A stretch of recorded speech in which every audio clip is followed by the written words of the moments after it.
Assalamualaikum warahmatullahi wabarakatuh. Jumpa lagi dengan channel Babe Rahman. Kali ini saya akan menceritakan bahwa kemarin saya kedatangan tamu sahabat kita Ibu Liana bersama suaminya dari Semarang, Jawa Tengah. Jadi beliau luar biasa dengan semangatnya ingin menyelesaikan masalah dengan perbankan. Beliau naik motor dengan suami berboncengan 5 jam perjalanan ke rumah saya. Jadi ceritanya beliau sudah berkonsultasi sebelumnya melalui channel YouTube saya, kemudian dilanjut dengan WA dan akhirnya memutuskan untuk datang ke rumah saya. Semoga beliau dalam keadaan sehat bersama keluarga dan dimudahkan dalam segala urusan. Jadi ceritanya beliau ini sebelum pandemi itu punya pinjaman. Pinjamannya atas nama ibunya. Jadi waktu itu bapak dan ibu beliau masih sehat, masih hidup gitu ya. Kemudian mengajukan pinjaman ke sebuah bank pemerintah, nilainya sekitar 300 juta. Kemudian beberapa waktu berjalan angsuran lancar, kemudian ketabrak pandemi dan akhirnya usahanya kolaps sehingga tidak lagi mampu melanjutkan angsuran. Nah, qadarullah kemudian ibu beliau sebagai atas nama kredit meninggal dunia. Tapi karena pinjamannya tidak diasuransi jiwa, maka ahli waris dibebani untuk melanjutkan angsuran. Karena pinjaman tersebut kebetulan sebagian besar memang dipakai oleh beliau dan sebelumnya angsurannya juga yang bayar beliau, maka karena usaha beliau kolaps tentu akhirnya pinjaman tersebut tidak bisa dilanjutkan angsurannya sampai sekarang. Beberapa kali pernah dilelang tapi tidak laku, dan yang terakhir itu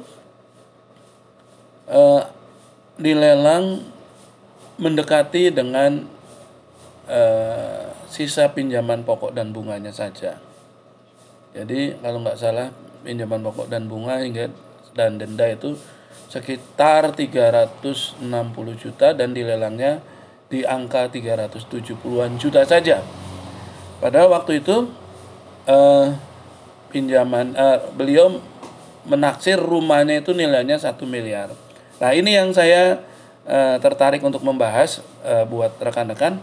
Jadi jangan terlalu horor dulu, jangan terlalu takut dulu, karena belum tentu walaupun kondisinya jaminannya jauh lebih besar daripada hutangnya dan mungkin ada beberapa faktor yang membuat dilelang tidak laku. Dan ini sudah dilelang 2 kali juga tidak laku. Jadi pembahasan pertama bahwa walaupun nilai jaminannya jauh lebih tinggi daripada hutangnya, walaupun jaminannya cukup marketable, tapi ada faktor-faktor eksternal yang membuat jaminannya atau ketika dilelang tidak laku. Jadi harus dipahami ya, yang namanya lelang itu akan menarik bagi peserta lelang bila 1. tempatnya strategis, 2. nilainya cukup signifikan selisih harga pasar dengan nilai lelang, 3. tidak dalam penguasaan 24 jam. Jadi misalnya tanah sawah, tanah kosong, tanah pekarangan, kios, nah itu berpotensi untuk menarik perhatian peserta lelang. Tapi kalau jaminannya dalam penguasaan, kemudian maksudnya dalam penguasaan itu misalnya rumah tinggal 24 jam ditempatin gitu, maka peserta lelang yang ingin ikut lelang, artinya seseorang yang ingin ikut lelang pasti akan mempertimbangkan faktor-faktor, misalnya bila dia memenangkan lelang, apakah dia ada kesulitan untuk dalam tanda kutip mengusir orang yang menempati rumah itu. Nah, bila itu berpotensi untuk mengalami kendala, maka itu jadi pertimbangan. Nah, konon adik beliau ini adalah seorang jawara. yang disegani dan ditakuti di wilayah tersebut. Nah, setelah kami pelajari, walaupun mungkin nilainya tadi cukup signifikan antara nilai jaminan dengan hutangnya, selisihnya cukup signifikan, dan misalnya dilelang dengan, katakan ada peserta lelang nawar 375 juta saja, pasti jatuh pemenangnya pada dia. Tapi karena beliau punya adik jawara yang sangat disegani dan pengaruhnya besar di lingkungan, sehingga walaupun menarik tapi tidak ada orang yang mau lelang, karena tentu pertimbangannya, saya nggak mau urusan dengan adiknya dia, pasti kalau sampai dilelang adiknya turun tangan. Nah, inilah faktor-faktor eksternal yang mungkin menjadi pertimbangan bagi orang yang ingin ikut serta lelang.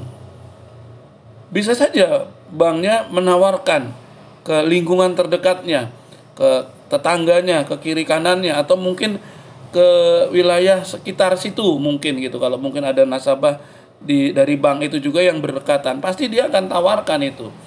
Tapi setelah mereka tahu, mereka sebenarnya tertarik, tapi kemudian mereka memutuskan untuk tidak mau ikut. Itu karena apa? Karena mereka tidak mau berurusan pasca lelang, walaupun mungkin dimenangkan dia, walaupun mungkin dia bisa menggunakan upaya hukum, tapi dia nggak mau beresiko terhadap hal-hal yang bisa dimungkinkan menjadi resiko buat dia dan keluarga. Nah, inilah Bapak Ibu yang selalu saya ingatkan, kalau sudah dalam posisi Anda dalam keadaan sudah terancam mau dilelang, sudah terbit tanggal lelang, pemberitahuan tanggal lelang, jangan horor dulu, calling down dulu, jangan panik dulu. Gunakan akal sehat, analisa apakah jaminan saya kalau dilelang ini langsung akan ada laku, apakah jaminan saya cukup marketable, apakah ada potensi yang bisa saya pakai untuk dalam tanda kutip menghalangi lelang, ya. Tentu disclaimer bukan berarti kita melawan hukum atau katakan mencegah lelang dalam pengertian negatif, enggak. Kadangkala kita sebagai nasabah mungkin bisa saja nasabah itu sudah sebenarnya memikirkan serius untuk menjual aset, untuk melunasi agar jangan sampai dilelang. Tapi qadarullah nggak laku-laku misalnya, atau sudah ada peminatnya tapi masih dalam pertimbangan dan hal-hal lain yang memungkinkan bahwa lelang itu bisa lebih cepat daripada aset itu laku terjual. Nah, inilah yang saya maksudkan dalam tanda kutip menghalangi lelang. Jadi bukan berarti kita ngajarin supaya nakal, bukan. Tapi ada kalanya kondisi itu akan terjadi pada saat kita dalam kondisi udah serius mau jual, udah ada calon pembeli, tapi lelangnya tidak bisa ditunda, lelangnya tidak bisa dibatalkan. Dan pihak bank kecenderungan memang kalau sudah terbit tanggal lelang, mereka hanya ada satu kata, lunasi sebelum tanggal lelang atau Anda kami lelang. Mereka sudah tidak mau lagi mendengar masukan bahwa Pak, bulan depan lunas, tolong jangan dilelang tanggal sekian. Misalnya terbit tanggal lelang tanggal 20.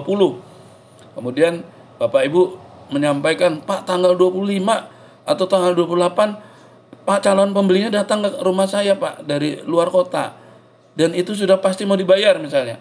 Nah itu bank nggak mau seperti itu kalau udah terbit tanggal lelang seperti itu. Makanya kadangkala kita dilema. Jadi gitu ya Bapak Ibu, jangan horor dulu, yakinlah pada pertolongan Allah. Kalau memang tidak diizinkan Allah untuk terlelang, maka walaupun dilelang berkali-kali tidak akan laku. Ya, semoga bermanfaat. Assalamualaikum warahmatullahi wabarakatuh.